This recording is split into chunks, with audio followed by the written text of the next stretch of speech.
नमस्कार, मैं रविश कुमार। राहुल गांधी की लोकसभा की सदस्यता रद्द कर दी गई है।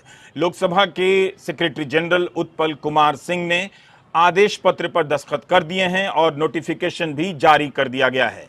मदर ऑफ डेमोक्रेसी के आंगन में आपका हार्दिक स्वागत है। दिल्ली में पोस्टर लगाने पर 100 एफआईआर कर दी जाती है। कन्नड़ा एक्टर जब ट्वीट करते हैं कि हिंदुत्व की राजनीति झूठ पर आधारित है, तो बजरंग दल के कार्यकर्ता की एफआईआर पर गिरफ्तार कर लिए जाते हैं। और अब राहुल गांधी की सदस्यता समाप्त कर दी गई है। कानून वाकई बहुत अच्छा काम कर रहा है, सत्ता पक्ष की तरफ ही काम करता हुआ नजर आ रहा है। 4 साल पुराने बयान को लेकर राहुल गांधी को आपराधिक मानहानि के केस में 2 साल की सजा हुई और अगले ही दिन लोकसभा की सदस्यता चली गई। वे अब वायनाड से सांसद नहीं हैं।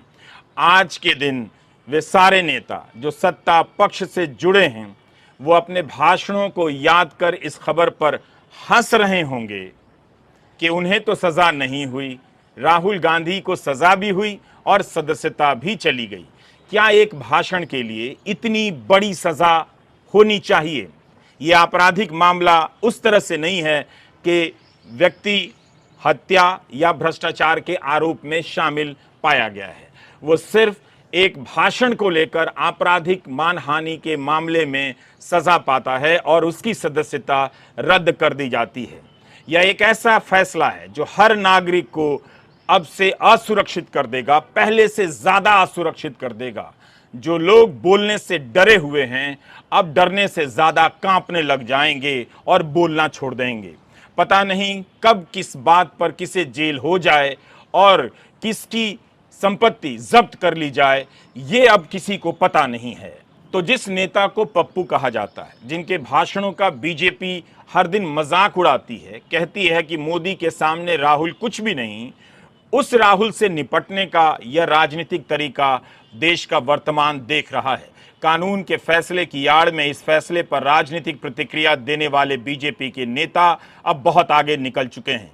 ऐसा लग रहा है कि सब कुछ एक तरफा हो चला है। विपक्ष या तो जेल में होगा या फिर संसद से बाहर, बल्कि इतना लिखने और बोलने से भी जेल की सजा हो जाए तो कोई अचरज नहीं। 3000 से अधिक दिनों तक भारत के एक छोर से दूसरे छोर तक पदयात्रा करते रहने वाला नेता अपने एक भाषण की इतनी सख्त सजा पा रहा है। Mother of democracy, father of power का माथा सहला रही है। राहुल गांधी ने कहा है कि उन्हें डर नहीं लगता, लेकिन जिस पार्टी को हराना सबसे आसान हो, जिसके नेता से उनके नेता को कोई चुनौती ना हो, राहुल की सदस्यता जाने पर बीजेपी कैसे खुश हो सकती है? आज जो मुद्दे आपके समक्ष हैं, उनके 2 व्यापक आयाम हैं। एक राजनीतिक है, एक कानूनी है। लेकिन राजनीतिक आयाम सबसे महत्वपूर्ण, सबसे व्यापक, सबसे अहम है। पहले मैं उसका जिक्र करूं संक्षेप में।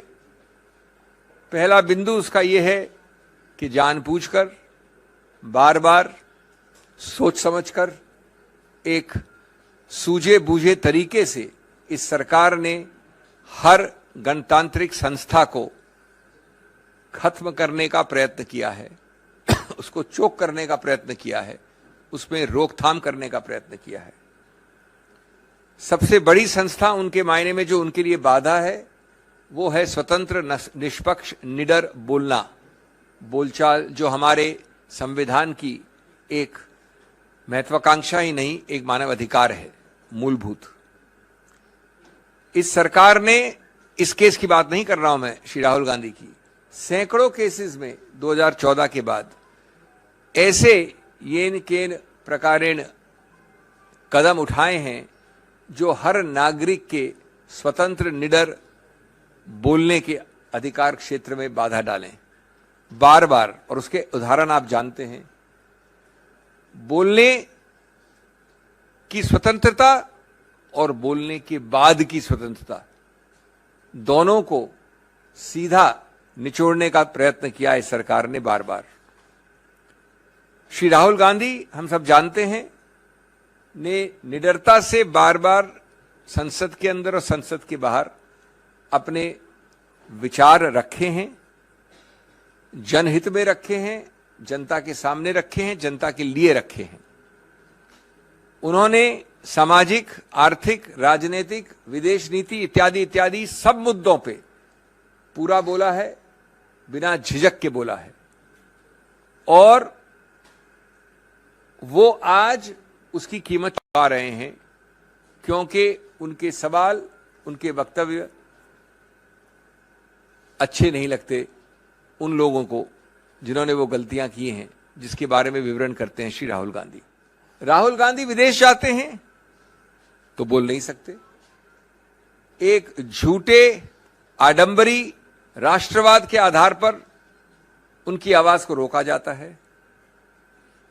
एक अजीबोगरीब बनाई हुई बनावटी राष्ट्रवाद का बहाना लेकर उन पे आरोप लगाए जाते हैं।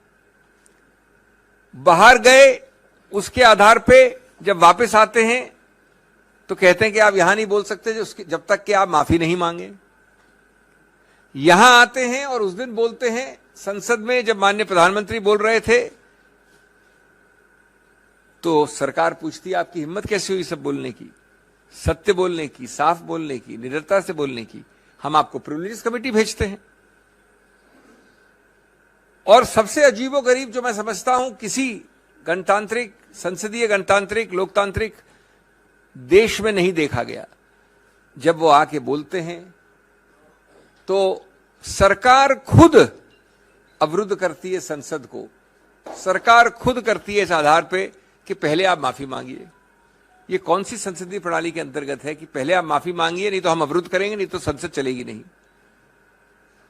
तो ये इसी प्रक्रिया का एक और उदाहरण है, जहां मुंह खोलें, झूठे बेमानी केसेस दायर करिए, डराइए, धमकाइए, और हम आश्वस्त हैं कानूनी प्रक्रिया में कि हम जीतेंगे, स्टे ऑफ कन्विक्शन हमें मिलेगा।